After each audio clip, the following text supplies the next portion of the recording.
जय माता दी। आपका अपने चैनल आचार्य ऋषि शर्मा पर हार्दिक स्वागत है। आज हम विषय लेकर आपके साथ आए हैं एकादशी व्रत। ये एकादशी का व्रत बताने से पहले आप सभी भगवत भक्तों को, साथियों को नववर्ष 2023 की बहुत बहुत शुभकामनाएं। आपका वर्ष मंगलमय हो, उन्नतिमय हो, सुखदायक हो, धनदायक हो। एकादशी व्रत सभी व्रतों में सबसे पुण्यदायक, फलदायक बताया गया है। एकादशी का व्रत मार्गशीर्ष की कृष्ण पक्ष की उत्पत्ति एकादशी से प्रारंभ होता है और वर्ष में प्रत्येक माह की कृष्ण पक्ष और शुक्ल पक्ष की 2 एकादशियाँ होती हैं। इस प्रकार वर्ष में 24 एकादशियाँ होती हैं। इसके अलावा जिस वर्ष लीप ईयर होता है, इसको गांवी भाषा में लौदका वर्ष कहते हैं। अधिक मास जिसमें आता है, तो अधिक मास की 2 एकादशियाँ होती हैं। इस प्रकार कुल 26 एकादशी के व्रत होते हैं। आज वर्ष 2023 की प्रारंभ में पहली एकादशी पौष शुक्ल पक्ष की दिनांक 2 जनवरी 2023 को दिन सोमवार को हमें मिल रही है। इस एकादशी का नाम पुत्रदा एकादशी है। ये एकादशी पुत्र संबंधी, संतान संबंधी सभी प्रकार की समस्याओं के समाधान के लिए बहुत ही अनुकूल, लाभदायक, फलदायक होती है। एकादशी का व्रत दशमी की रात्रि से शुरू हो जाता है और दशमी की रात्रि को सायंकालीन भोजन शाम को जल्दी से जल्दी कर लेना चाहिए और रात्रि में कम से कम करना चाहिए तथा इस व्रत में एक दशमी की रात्रि, एकादशी का पूरा दिन और एकादशी की रात्रि, इस तरह 2 रात्रि और 1 दिन पूर्णतः अपने आचार विचार आहार से शुद्ध रहना चाहिए। किसी प्रकार की अशुद्धता नहीं होनी चाहिए। नींद और मैथुन इसका परित्याग ज़्यादा से ज़्यादा करना चाहिए। इस प्रकार विचारों की शुद्धता, वाणी की शुद्धता और अपने आचरण की शुद्धता जितनी अच्छी होगी, जितना ज़्यादा होगी, उतना ही एकादशी के व्रत का पुण्य भी आपको अधिक से अधिक प्राप्त होगा। ये निश्चित है। कर्तुम स्वभोक्तम सूत्र के अनुसार, धार्मिक या शास्त्रों के नियम के अनुसार जो जैसा करता है उसे उसी परिमाण में फल प्राप्त होता है। ये एकादशी का व्रत करने के लिए एकादशी के दिन प्रातः नित्य क्रिया से निवृत्त होकर अपने इष्ट देव या भगवान विष्णु या भगवान कृष्ण के सामने बैठकर भगवान की, लक्ष्मी माता के सहित और अन्य सभी देवी देवताओं के सहित षोडशोपचार या पंचोपचार पूजा करनी चाहिए। पूजा करने से पहले गंगा जल का पान कम से कम 3 बार करना चाहिए। माधवाय नमः, ओम माधवाय नमः, ओम केशवाय नमः, ओम ऋषिकेशाय नमः, और अपवित्र है पवित्र वा बोलते हुए अपने ऊपर छिड़कना चाहिए। इसके बाद हाथ में फूल, अक्षत, दक्षिणा, सुपारी आदि लेकर भगवान से व्रत के लिए संकल्प करना चाहिए। संकल्प में भगवान से प्रार्थना करनी चाहिए, हे प्रभु, मैं इस आपके एकादशी के व्रत को आज मन सा वाचा करुणा धारण करता हूँ और इसे आप पूर्णतः संपन्न बनाने के लिए अपनी कृपा दृष्टि मेरे ऊपर बनाए रखें और यथा योग्यम तथा गुरु, यानी जैसा मेरे लिए उचित हो वैसा आप मुझे अपनी कृपा से अभिभूत करें, कृपा प्रदान करें। इस प्रकार से जब आप भगवान से प्रार्थना करते हैं तो प्रभु सब प्रकार से आपकी मनोकामना का ध्यान रखते हुए आपके व्रत को पूर्ण कराने में अपनी योग माया से आपको बचाए रख सकते हैं।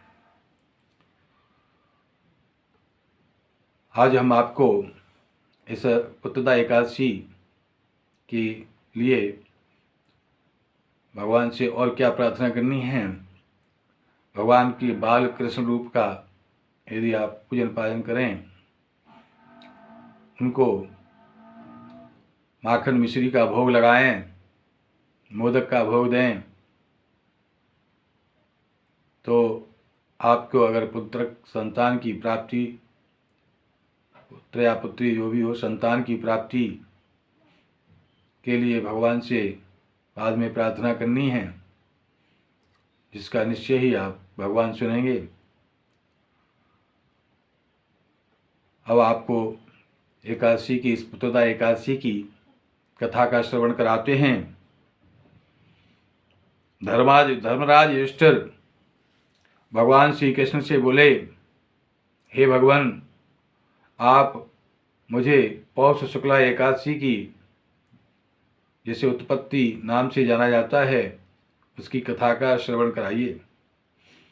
भगवान श्री कृष्ण बोले, हे धर्मराज, इस व्रत के करने से अनेकों जन्मों के पाप नष्ट होकर संतान की प्राप्ति होती है, और यदि संतान है तो उसके बारे में जो भी समस्या है उसका समाधान होता है। ऐसे महात्म्य को ध्यान लगाकर सुनो। काम, क्रोध, लोभ और अभिमान का त्याग करके पुष्पादि से भगवान की पूजा करनी चाहिए। पंचोपचार या षोडशोपचार जैसा बन सके भगवान नारायण की, माता लक्ष्मी के साथ, भगवान कृष्ण की, उनकी शक्ति स्वरूपा श्री राधा जी के साथ पूजा करनी चाहिए, या उनके बाल रूप का पूजन ध्यान करना चाहिए। अब आप कथा सुनिए। दक्षिण प्रदेश में एक भद्रावती नामक नगरी में सुकेतु नामक एक धर्मात्मा राजा राज करता था। उसको सब प्रकार के सुख होते हुए भी संतान नहीं थी, इसलिए वह बहुत दुखी रहता था। संतान की प्राप्ति के लिए जब तप यज्ञ दान आदि करता रहता था। जब संतान की प्राप्ति नहीं हुई तो वह दुखी होकर राजपाट छोड़कर जंगल में चल दिया। वहाँ पर भूख प्यास से तड़पते हुए आत्महत्या करने का विचार करने लगा, और उसी स्थिति में वो व्याकुल होकर भगवान से प्रार्थना करने लगा, हे प्रभु, मैं बहुत दुखी हूँ, मेरी रक्षा करो या मुझे आत्महत्या करने की शक्ति प्रदान करो। श्री कृष्ण भगवान बोले, हे युधिष्ठिर, इस प्रकार भक्त की सच्चे दिल से प्रार्थना सुनकर मुझे उस पर दया आई और मैंने उसके समस्त पाप क्षमा कर दिए। और थोड़ी ही देर में उसे एक आश्रम दिखलाई पड़ा। वहाँ बहुत से ऋषि मुनि तपस्या कर रहे थे। राजा ने वहाँ जाकर उनको यथोचित प्रणाम किया। ऋषियों ने आशीर्वाद दिया, हे राजन, तुम्हारी जो मनोकामना हो वो भगवान की कृपा से पूरी हो गए। हे धर्मराज, मुनियों के आशीर्वाद देने पर राजा ने निवेदन किया कि आदि आप मुझ पर प्रसन्न हैं तो कृपा कर ऐसा वरदान दीजिए जिससे मुझे संतान प्राप्त हो जाए। राजा की इच्छा जानकर ऋषि मुनियों ने कहा, हे राजन, तुम विधि विधान से पुत्रदा एकादशी का व्रत करना, जो पौष मास की शुक्ल पक्ष में आती है, जिससे तुम्हें पुत्र अवश्य ही प्राप्त होगा। धर्मराज, ऋषियों की आज्ञा से राजा ने इस पुत्रदा एकादशी का विधि पूर्वक व्रत पूजन किया, जिससे उसके धर्मात्मा सदाचारी 2 संतान उत्पन्न हुई, एक पुत्र एक पुत्री। और अंत में राजा सुखपूर्वक अपने राजकाज करते हुए मोक्ष को प्राप्त हुआ। इस व्रत के फलाहार में भगवान को गाय के दूध का भोग, दूध से बनी हुई वस्तुओं का भोग लगाना चाहिए और स्वयं भी वही फलाहार में प्राप्त करना चाहिए। इसके साथ में आप जो भी फलाहारी वस्तु होती हैं थोड़ा उनका भी सेवन कर सकते हैं। जीवन को धारण करने के लिए जितना आवश्यक है उतना अवश्य ग्रहण करना चाहिए। इस प्रकार से फलाहार करके सारे दिन भगवान के ध्यान में रहते हुए मन में भगवान के ओम नमो भगवते वासुदेवाय मंत्र का स्मरण करते हुए, जाप करते हुए समय व्यतीत करना चाहिए। और शाम को पुनः भगवान की पूजा अर्चना करके उन्हें यथोचित फलाहार का फिर भोग, दूध का भोग लगाकर स्वयं ग्रहण करके रात्रि में जितना हो सके जागरण करना चाहिए, भगवान का भजन कीर्तन करना चाहिए और कुछ समय के लिए विश्राम भी अवश्य करना चाहिए। इसके पश्चात प्रातः शीघ्र सूर्योदय से पूर्व जाकर अपने नित्य क्रिया से निवृत्त होकर आपको शीघ्र से शीघ्र भगवान की पूजा अर्चना करके उन्हें एक भोजन, सात्विक भोजन बना करके भगवान को अर्पण करना चाहिए, भोग लगाना चाहिए पूरी थाली का। और उस थाली को किसी सात्विकी ब्राह्मण को, तपस्वी ब्राह्मण को या अपने किसी मान्य पक्ष को या गाय को वो भोजन प्रदान करना चाहिए। उसके बाद दक्षिणा देकर उनसे आशीर्वाद लेना चाहिए और तब अपना व्रत का पारण करना चाहिए। व्रत के पारण में सबसे पहले समय के अनुसार चाय या कोई पेय पदार्थ आपको लेना चाहिए और उसके बाद भोजन करना चाहिए। इस प्रकार जब आप इस व्रत को करेंगे और व्रत का ठीक से पालन करेंगे तो निश्चय ही मनोकामना पूरी होगी, संतान संबंधी समस्या का निवारण होगा। हमारे प्रोग्राम नियमित रूप से पाने के लिए हमारे चैनल आचार्य जी शर्मा को कृपया सब्सक्राइब करें, लाइक करें, शेयर करें।